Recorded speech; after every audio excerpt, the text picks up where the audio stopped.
Tu vas bien? Ça va et toi? Elle exerce à domicile depuis 10 ans. Cette esthéticienne enchaîne les soins 45 heures par semaine pour un salaire correct, dit-elle, 1 800 € net. Moi, là, concrètement, la mesure, si elle passe en l'état, je perds entre 600 et 800 € par mois. Et donc, je passe en dessous du SMIC, donc c'est plus possible. Cette mesure qui l'inquiète concerne la TVA. Avant, les auto-entrepreneurs ne la payaient pas s'ils gagnaient moins de 37 500 € à l'année. Aujourd'hui, pour être exempté, il faut toucher moins de 25 000 €. Or, la plupart dépassent ce seuil. On va devoir payer la TVA, mais moi, clairement, je ne peux pas l'absorber toute seule. Donc, ça veut dire que c'est le consommateur à la fin qui la paye. C'est-à-dire que moi, je vais augmenter mes tarifs de 20%.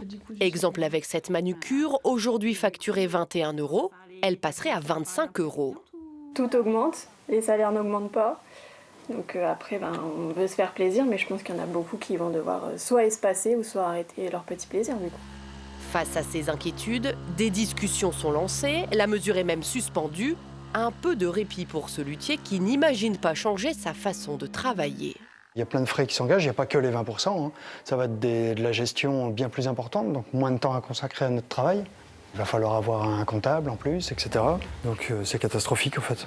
Catastrophique car ces métiers d'art, justement, existent grâce à ce statut de micro-entrepreneur. On est à peu près 86% luthiers guitare en France à être sous le régime de la micro-entreprise. Donc ça fait 860 luthiers, parce qu'on a à peu près 1000.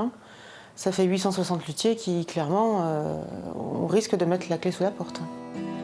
Des adaptations à cette mesure sont promises d'ici au 1er juin.